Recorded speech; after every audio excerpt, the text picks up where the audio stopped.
बिना सिलाई के बिना इसको मशीन लिए ये तारें पड़ी हुई होती हैं और हम इनको फेंकते भी हैं और बहुत यूज़फुल होगा हमारे लिए। अधूरे रह जाते हैं, बिगड़ जाते हैं, होते नहीं हैं। तो हैंड फ्री पड़ी होती है, ये तारें पड़ी हुई होती हैं और हम इनको फेंकते भी नहीं हैं, इधर उधर डाल देते हैं और इनका अलग से जो है ना वो कलेक्टर हमारा बन रहा था घर में। तो आज मैं आपको इनका इस्तेमाल बताऊंगी, इतना बेहतरीन इस्तेमाल कि आप दंग रह जाएंगे, आप हैरान रह जाएंगे कि इनसे इतना प्यारा काम भी लिया जा सकता है।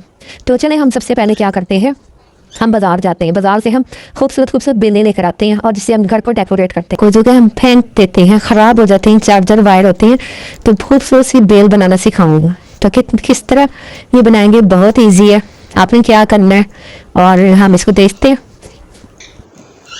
सबसे पहले तो ये जो पुरानी वायर्स होती है ना और हैंड फ्री जो गंदी हो चुकी होती हैं, इनको हम साफ़ करते हैं ताकि साफ़ करने के बाद, इनको ऑर्गेनाइज करने के बाद हम इनको साइड पे रख सकें ताकि रश ख़त्म हो जाए। जो एक घर में फैलावा इनकी वजह से वो ख़त्म हो जाए। तो इनको साफ़ करने का तरीका बहुत ही आसान है। घर में जो हमारी टूथपेस्ट की ट्यूब्स होती हैं वो खाली हो जाती हैं और हम इनको फेंक देते हैं और हम समझते हैं कि अब ये बेकार है, इसको डस्टबिन की नज़र कर देते हैं। तो हमने क्या करना है, इसको कट करना है।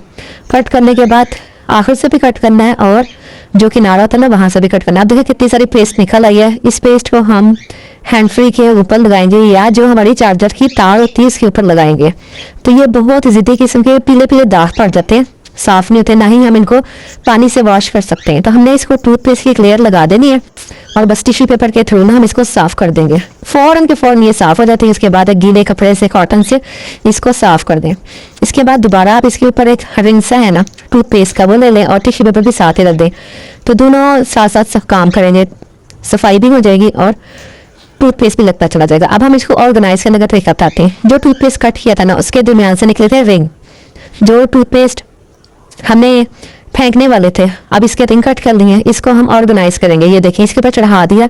अब ये हमारी जो केबल है ये बिखरेगी नहीं, इधर उधर पड़ी रहेंगी लेकिन फैलेगी नहीं। इसी तरह दूसरा रिंग पकड़ा, इसको भी हमने इसके ऊपर चढ़ा दिया। तो ये देखें अब ये हमारी कितनी सिमेट्री आ गई है और साफ़ सुथरी भी हो गई है। अब मैं आपको बताती हूँ जो चार्जर की तारें ख़राब हो जाती हैं ना उनका हम कैसे इस्तेमाल कर सकते हैं। तो मैंने एक ग्रीन कलर का शार्पर लिया है, घर में शार्पर आते हैं तो ये मैं संभाल के रखती रहती हूँ। अब मुझे यहाँ पे ग्रीन शार्पर की ज़रूरत है। आप मुख्तलिफ कलर के शार्पर ले सकते हैं, जिस तरह के कलर की मर्जी चाहें। अब ये कलर पार्ट जो है इसको मैं कट कर दूँगी, मुझे इसकी ज़रूरत नहीं है। ये मैंने इसको निकाल दिया। इसके बाद सादा रह गया। अब मैंने इसको जोड़ना है। 4-5 तहें हैं, टिश्यू पेपर ले लें या फिर कोई कॉटन का कपड़ा ले लें।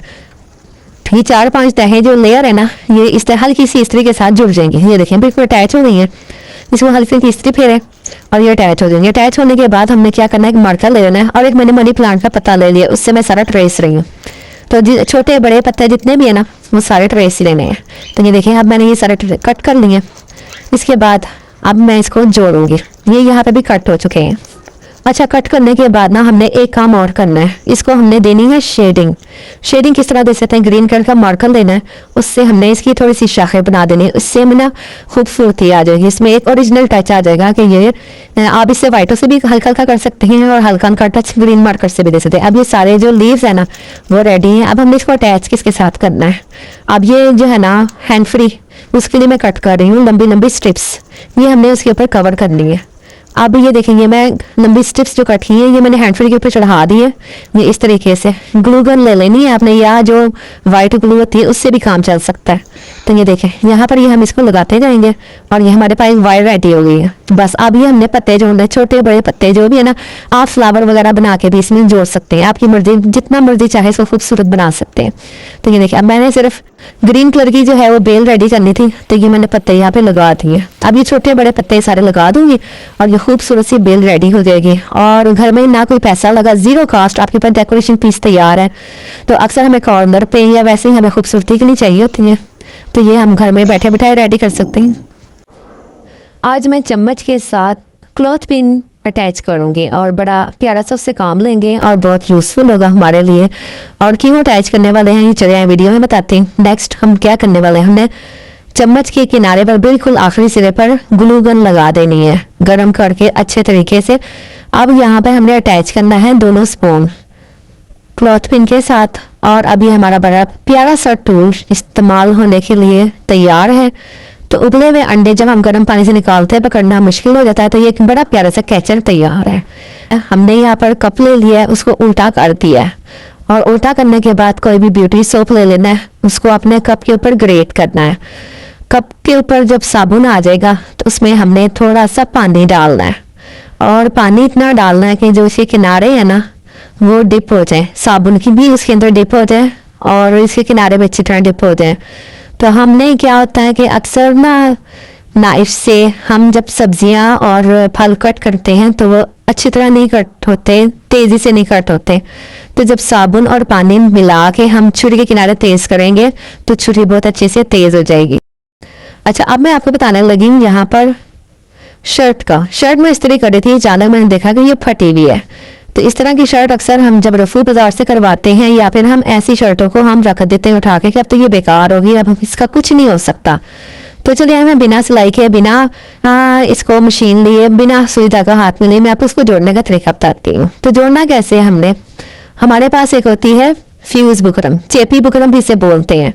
तो हमने क्या करना है, पहले इसके किनारे बिल्कुल सीधे करने हैं। फटी हुई कमीज को अक्सर टुक लग जाता है, तो फटी हुई कमीज को हमने जो फालतू धागे है ना वो भी खत्म कर देने हैं और चेपी बुकरम को चिपका देना है।